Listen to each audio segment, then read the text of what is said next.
नमस्कार दोस्तों। सोनम वांगचुक अभी जेल में हैं। चलिए, उनके जेल जाने से ये तो फायदा हुआ कि लोग धीरे-धीरे ही सही इस मामले को जानने लगे हैं। थोड़ी-सी निराशा इस बात को लेकर जरूर होती है कि जिस देश का उदय या जिस देश में लोकतंत्र आंदोलन के माध्यम से आया, वहां आज आंदोलनों और प्रदर्शनों का क्या हाल कर दिया गया है। मणिपुर सालों से जल रहा है, उनको किसी ने नहीं पूछा। पंजाब और पश्चिमी यूपी के किसान जब दिल्ली प्रदर्शन करने के लिए आते हैं, तो उनका स्वागत बैरिकेडिंग से किया जाता है, पैलेट गन से किया जाता है और गैस के गोले छोड़े जाते हैं।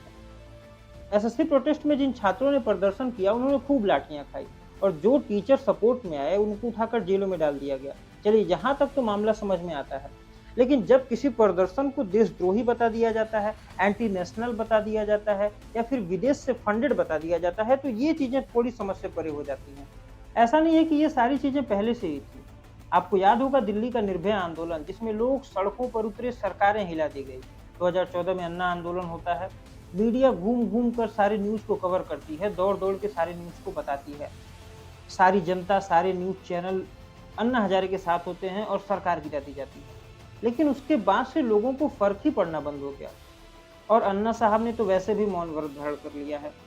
हाल ही में एक नया ट्रेंड देखने को मिला है कि जब जब कोई बड़ा आंदोलन या प्रोटेस्ट सरकार के खिलाफ की जाने की कोशिश की जा रही है, तो या तो उसे एंटी नेशनल बता दिया जा रहा है या फिर उसे विदेशी फंडेड बता दिया जा रहा है। और मेन स्ट्रीम मीडिया से इस बात की अपेक्षा रखना खुद को गाली देने जैसा लगता है। लद्दाख का मुद्दा कोई नई चीज नहीं है। आपसे बता दूं कि सोनम वांगचुक के पिताजी भी लद्दाख के मुद्दे को लेकर, इन्वायरमेंट के मुद्दे को लेकर धरने पर बैठे हुए थे। उस समय की तत्कालीन प्रधानमंत्री इंदिरा गांधी वहां पर जाती हैं और उनके पिता को जूस पिलाकर अनशन तुड़वाती हैं। सोनम वांगचुक को भी ऐसा लगता है कि वो भी इन्वायरमेंट को, लद्दाख के मुद्दे को लेकर धरने पर बैठेंगे, सरकार उनकी बात सुनेगी, उनको जूस पिलाया जाएगा। Are you comedy me? लेकिन चीजें बिल्कुल उल्टा हो जाती है। सरकार जूस पिलाना तो दूर, इस सारे मामले को ऐसे साइडलाइन करती है जैसे कचरे का थैला, और मेन स्ट्रीम मीडिया तो इसको फुटेज भी नहीं देती है। कहानी शुरू होती है साल 2019 में, जब लद्दाख को यूटी बनाया जाता है। लोगों को लगता है कि अब उनको जम्मू और कश्मीर से अलग देखा जाएगा, उनके कुछ अपने अधिकार होंगे, उनकी प्रशासनिक व्यवस्थाएं होंगी, उनकी विकास संस्थाएं होंगी। लेह लद्दाख में टूरिज्म सेक्टर भी तेजी से ग्रो कर रहा है। लेकिन मामला धीरे धीरे उल्टा पड़ जाता है। जब सरकार दिल्ली से ही प्रशासन की बागडोर संभालती है, तो लोगों में गुस्सा धीरे धीरे भरने लगता है और वहां पर विकास के नाम पर माइनिंग कंपनियां चली जाती हैं।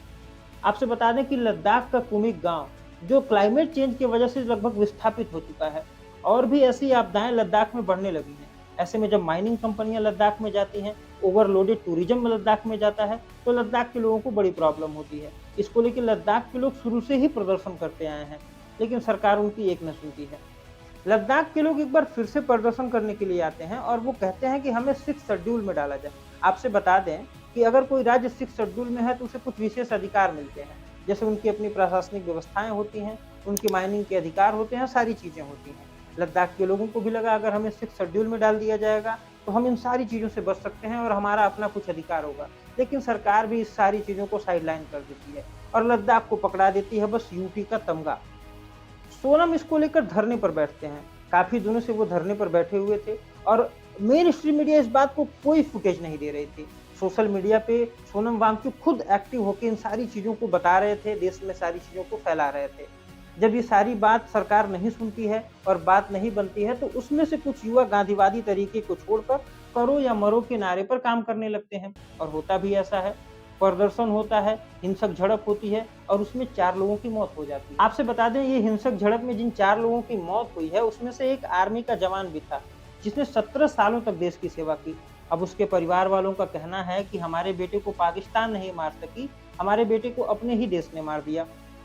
एक सवाल जरूर उठता है कि इन प्रदर्शनों में जिनकी जानें जाती हैं, उनके लिए जिम्मेदार कौन होगा? क्योंकि हाल के दिनों में हमने देखा है, चाहे वो किसान आंदोलन का मामला रहा हो, सरकार बैकफुट हुई। सरकार ने कहा कि ये चीजें गलत थी, हम इसमें संशोधन करके चीजों को दोबारा से इम्प्लीमेंट करेंगे। लेकिन जिनकी जानें चली गई इन प्रदर्शन में, उसके लिए कौन जिम्मेदार होगा? ये थोड़ी सोचने वाली बात हो जाती है। लद्दाख में भी ऐसा ही होता है। जब प्रदर्शनकारी उग्र हो जाते हैं, तो सरकार के साथ उनकी हिंसक झड़प होती है, जिसमें लोगों की जान जाती है और इन सारी चीजों का ठीकरा फोड़ दिया जाता है सोनम वांगचुक के ऊपर। अभी फिलहाल सोनम जेल में हैं, उनके ऊपर एनएसए जैसे आरोप लगाए गए हैं, कथित रूप से उन्हें देशद्रोही घोषित कर दिया गया है। अब देखना ये होगा कि ये सारी चीजें कहाँ पर जाके रुकेंगी, और सबसे बड़ी बात इसमें ये देखना होगा कि लोगों को फर्क पड़ना कब शुरू होगा। आप मुझे सुन रहे थे सड़क पर, मैं हूँ सुशील पंडित। जय हिंद, जय भारत।